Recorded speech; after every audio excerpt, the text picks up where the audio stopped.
Neste vídeo vou mostrar o desenvolvimento do cálculo em RN. Portanto, o cálculo em RN divide-se em cálculo diferencial e em cálculo integral. Agora, relativamente ao cálculo diferencial, vamos dividir isto nestes temas. Vamos começar por ver generalidades sobre funções em RN.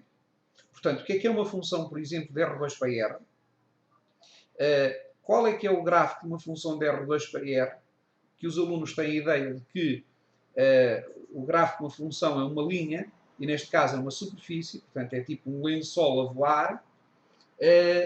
São gráficos em 3D, e se tivermos de R3 para R, nem sequer há gráfico, não é? Maneiras de saber como é que é uma ideia do gráfico é fazer as curvas de nível, e convém saber os domínios das funções, só que no princípio é hábito estudar conceitos de topologia real, topologia em R2 e em R3, em RN em geral, para estudar os limites com algum rigor matemático. Exatamente, o ponto seguinte são os limites. Nos limites em R2, que são muito mais complicados que em R, portanto, calcular limites em R2 não é duplicar a dificuldade. Eu diria que é 6 vezes mais complicado que em R. Principalmente quando temos que aplicar a definição de limite. Portanto, primeiro temos os limites direcionais, ou os limites sucessivos, ou limites baseados em coordenadas polares, que nos permitem dizer qual é o possível candidato a limite. Normalmente esses limites só nos dizem se houver limite é aquele, mas não garante que é aquele. Portanto, para ter a certeza que um limite que toma esse valor, temos que usar a definição de limite. E a definição de limite tem uma certa sofisticação. A seguir a isso, portanto, e isso eu não vou debruçar, obviamente, aqui sobre o tema, não é? Isso só vou dizer que aqui há uma certa sofisticação. Em alguns cursos onde a exigência não é muito grande, ficamos com os limites direcionais e nem sequer se fala na definição de limite. Embora há uma lacuna, não é? A continuidade está sempre relacionada com o limite, pois uma função diz contínua num ponto se, no fundo, o limite for igual à imagem. Portanto, as dificuldades da continuidade são as mesmas do limite. Seguidamente, passa-se para o cálculo diferencial, portanto, para as derivadas parciais, e define-se o que é a derivada parcial em ordem x e em ordem y, no caso de R2 para R, porque tradicionalmente, embora o cálculo seja em Rn, na verdade a gente costuma está-lo em R2 ou eventualmente em R3, porque é aquele que tem aplicação prática imediata. E, portanto, quem souber fazer o cálculo em R2 também sabe em Rn. Portanto, há duas derivadas no caso de R2, a derivada em ordem a x e a derivada em ordem a y, que têm definições parecidas com as definições que há para a derivada em R. E também têm significados geométricos. Sabendo essas derivadas, passa-se ao conceito de diferenciabilidade. Aqui o conceito de diferenciabilidade poderá haver aqui uma troca nesta ordem. Às vezes a diferenciabilidade fica melhor, é preferível falar nela após o gradiente. Mas a diferenciabilidade, temos uma definição que nos diz quando é que uma função é diferenciável. Ser diferenciável é uma condição importante para a aplicação de determinados teoremas. Depois vem o conceito de derivada direcional, derivada dirigida segundo um vetor, que é uma generalização das derivadas parciais. As derivadas parciais são derivadas orientadas segundo os eixos do x e dos y. A derivada direcional é segundo um vetor qualquer.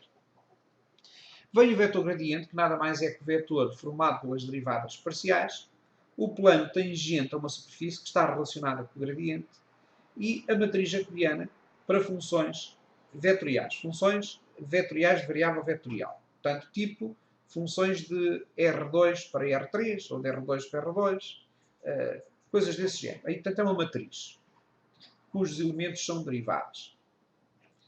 Os diferenciais e a forma de Taylor, que são maneiras de aproximar funções, tal e qual como em R, e os teoremas da derivada da função composta, também conhecida por regra da cadeia, o chain rule, a implícita e a inversa. Estes três teoremas desempenham um papel muito importante no cálculo diferencial em RN e alguns problemas têm uma certa sofisticação. Qualquer deles, tanto na composta, como a implícita, como a inversa. Principalmente na implícita, na inversa, há condições de aplicabilidade. E as funções homogéneas, o respectivo teorema relacionado com elas, que é o teorema de Euler, e podemos também falar em funções convexas, funções homotéticas, entre outras. Para completar o cálculo diferencial, faz-se o estudo dos extremos. Os extremos livres, portanto, onde não temos quaisquer restrições, e o estudo dos pontos de estacionariedade e a classificação dos pontos de estacionariedade em máximos, mínimos ou pontos célula, e isso habitualmente é feito a partir da matriz hessiana, embora há outros métodos para fazer isso. Os extremos condicionados, que são extremos mais elaborados, mais sofisticados, e temos os multiplicadores Lagrange para restrições de igualdade e os multiplicadores de Cantucker para restrições de desigualdade. Principalmente, o método Cantucker é o método mais avançado que em muitos cursos não é dado numa fase da licenciatura ou na fase do mestrado integrado. Portanto, em certos cursos de mestrado ou em alguns cursos ligados à economia ou gestão, é muito apto falar neste Cantucker porque tem muita importância prática, mas é sofisticado, portanto, o cálculo. Seguidamente, passamos para o cálculo integral. Ora, o cálculo integral eu estou aqui a dividi-lo em três partes. O cálculo dos integrais duplos, dos integrais triplos e dos integrais de linha e superfície. Portanto, teria 4, mas assim divido em 3. Relativamente aos integrais duplos, trata-se de uma generalização do integral simples. A maneira de cálculo desse integral duplo é um teorema que é conhecido como teorema de Fubini. Tem uma determinada técnica de cálculo que eu aqui não vou desenvolver, como é óbvio, e há o problema da ordem, do inverter a ordem de integração. Aqui está a inverter, mas é inverter. Portanto, inverter a ordem de integração, por vezes, torna os integrais mais simples. E outras vezes até torna integrais que não sabíamos fazer as primitivas, invertendo a ordem já sabemos fazer as primitivas. Quando os problemas têm geometria circular, costuma-se usar coordenadas conhecidas por coordenadas polares. Facilita muito o cálculo das primitivas nos integrais duplos, quando há simetria circular ou elíptica. Outro tipo de coordenadas que não se atribui nome nenhum. Há um teorema da mudança de coordenadas e, dadas quaisquer coordenadas, desde que facilitem a geometria do problema e facilitem as primitivas, nós podemos usar aquela que quisermos. Só temos é calcular o respectivo jacobiano. E aplicações dos integrais duplos. As aplicações dos integrais duplos, para além do cálculo de áreas e do cálculo de volumes, também servem para calcular massas de folhas, portanto, de uma superfície, uma folha fininha, momentos de inércia, centros de massa, tem uma série de aplicações.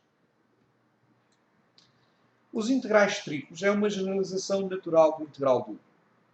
Aqui a geometria é em 3D, portanto é mais complicado. Uma das dificuldades que nós temos é desenhar em 3D. Portanto, é difícil desenhar em 3D.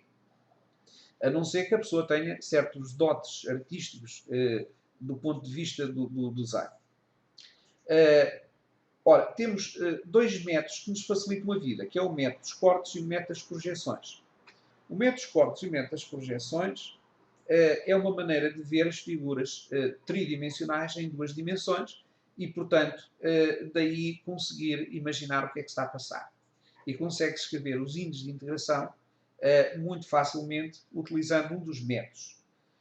Há problemas em que é mais interessante utilizar o método das projeções e há outro que é mais importante utilizar o método dos cortes. Mais importante, quer dizer, mais interessante.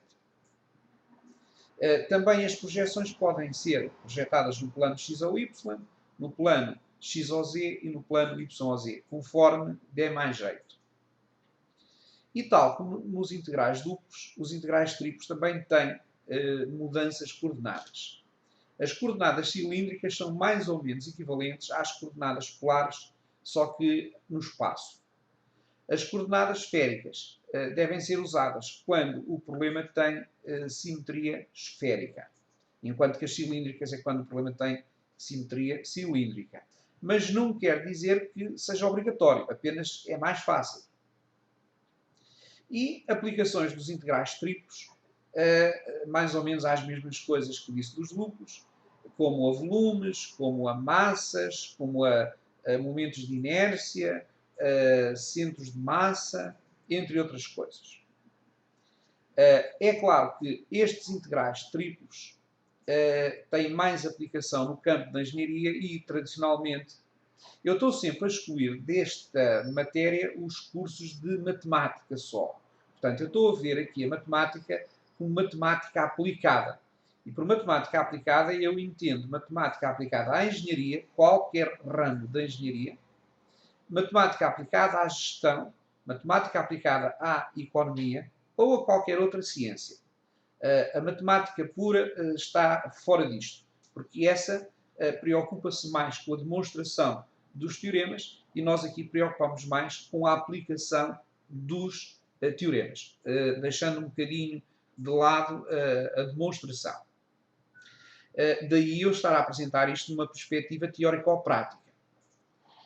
Os integrais triplos, devido ao seu interesse se restringir praticamente ao domínio da, economia, da engenharia, habitualmente na economia e na gestão não se dá integrais triplos por esse motivo, porque não são demasiado importantes nessa área. Já os integrais duplos são dados em economia porque em cadeiras de probabilidades vai haver necessidade de calcular integrais duplos e, portanto, se a pessoa não os aprende, torna-se complicado depois. Agora, o terceiro tipo de integrais, que são os mais sofisticados, são os integrais de linha e de superfície. O integral de linha, o domínio de integração é uma linha, em vez de ser a reta real, e numa superfície é uma superfície, portanto, curva, em vez de ser tipo um plano, não é? Para haver sucesso no cálculo destes integrais, é necessário fazer uma coisa que se chama parametrização da linha. Aqui está linhas, há aqui uns erros ortográficos, é linhas, não é? Faltou H. A parametrização das escrita à pressa, por vezes dá isso. Portanto, isto aqui assim é, também não custa nada editar aqui o nó, linhas. Portanto, os erros ortográficos que aqui estão foram realmente escritos à pressa e pus linhas em vez de linhas. A parametrização da linha é um tema que é do domínio da geometria diferencial. A geometria diferencial, tradicionalmente, dá-se só nos cursos de matemática. Nos cursos de matemática aplicada à engenharia, não se vai estar a dar uma cadeira só para geometria diferencial. Portanto, dá-se um bocadinho da parametrização estritamente necessário para trabalhar integrais de linha. Portanto, esta parametrização de linhas leva-nos então a calcular o integral de linha, e os integrais de linha podem ser calculados em campos escalares, que basicamente são funções de Rn para R, e em campos vetoriais, que são funções de Rn para Rk. Por exemplo, de R2 para R3 ou de R3 para R3. Os campos escalares estão ligados a coisas físicas e os campos vetoriais estão ligados a outras grandezas físicas. Um exemplo de um campo escalar ligado à física é um campo de temperaturas. Um campo de temperaturas, a temperatura, se nós consideramos, por exemplo, Portugal, e consideramos um ponto qualquer de Portugal que é caracterizado por uma latitude, uma longitude e uma altitude, que em termos matemáticos podia ser uma abscissa, uma ordenada e uma cota, nós sabemos que, e também já agora um tempo T, porque isso depende do tempo, aí já estaríamos um bocado em R4, mas vamos esquecer a questão do tempo. Eu posso associar a cada ponto da Terra, num dado momento, uma dada temperatura. Portanto, neste momento, em Lisboa, no Bairro Alto, ou melhor, no Castelo de São Jorge, está a temperatura de 30 graus. Mas 30 graus não é apontar de cima para baixo, nem de baixo para cima, nem da esquerda para a direita. Estas grandezas são conhecidas por escalares. Por isso é que a temperatura é uma grandeza escalar, portanto o campo de temperaturas vai ser um campo escalar. Já o campo gravitacional é um campo vetorial, pois, como se sabe, quando nós largamos um objeto, ele cai, não sobe. Não é? Se eu largar uma caneta, ela cai para o chão, não vai subir. É porque, com certeza, aquilo tem uma direção que aponta sempre no sentido da Terra, e tem um sentido que é apontar para a Terra, e tem uma determinada magnitude, uma norma, um módulo, tem esses nomes todos, que depende da distância que nós nos encontramos da Terra, no caso. Portanto, estes campos vetoriais e campos escalares são essas ideias físicas. Não é? Os integrais de superfície são estendidos a superfícies e também são aplicados a campos escalares e a campos vetoriais. Qualquer deles tem aplicação prática. Os campos vetoriais são muito importantes para o cálculo de fluxo. E o fluxo pode ser, por exemplo, o fluxo da água que passa num tubo ou num rio ou num sítio qualquer. E ainda, relacionado com esses integrais de linha, temos os teoremas fundamentais, que é o teorema de Green. É um teorema que relaciona integrais de linha com integrais duplos.